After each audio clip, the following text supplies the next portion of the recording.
संस्कृत संख्या ज्ञानम आनयामि अस्तु विनोदम कुर्मः।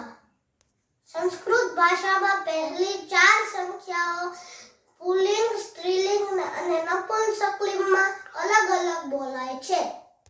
ચાલો સમજીએ. એક માટે પુલ્લિંગમાં એકઃ, એક માટે સ્ત્રીલિંગમાં એકા, એક માટે નપુંસકલિંગમાં એકમ. દાખલા તરીકે એમ કહેવું હોય કે એક છોકરો તો એકઃ બાલક. આપણે એમ કહેવું હોય કે એક છોકરી તો એકા બાલિકા. આપણે એમ કહેવું હોય કે એક ફળ તો સંસ્કૃતમાં એકમ ફલમ.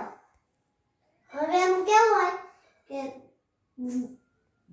બે છોકરા તો દ્વૌ બાળકો.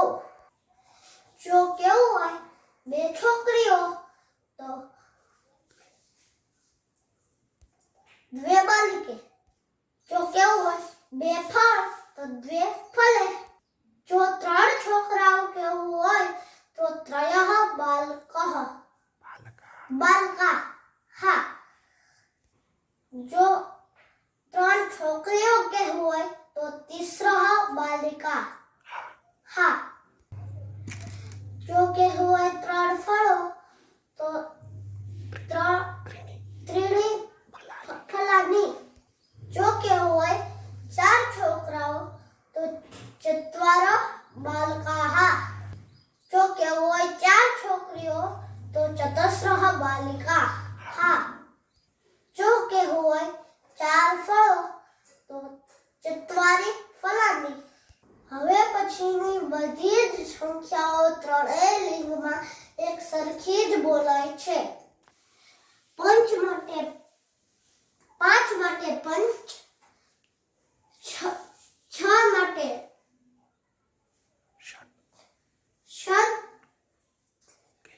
કે ષડ, 7 માટે સપ્ત, 8 માટે અષ્ટ, 9 માટે 9, 10 માટે દશ. હવે આપણે જોઈએ 11 થી 20 સુધીના અંકો.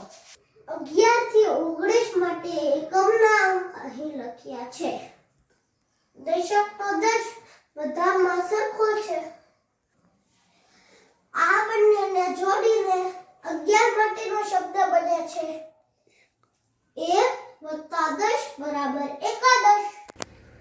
તે જ રીતે 12 માટે દ્વા + 10 = 12. એ જ રીતે 13 માટે ત્રયઃ + 10 = 13. 14 માટે ચતુઃ + 10 = 14. 5 + 10 = 15. એ જ રીતે 16 માટે છડ + 10 માફ કરજો, ષડ + 10 = 16. 17 માટે સપ્ત + 10 = 17. 18 માટે અષ્ટ + 10 = 18. 19 માટે 9 + 10 = 9. તેના માટે એક બીજો પણ શબ્દ છે એકોનવિંશતિ. 20 માટે વિંશતિ. આ વિંશતિમાંથી શબ્દ આવ્યો છે એકોનવિંશતિ. 20 કરતા 1 ઓછો એટલે એકોનવિંશતિ.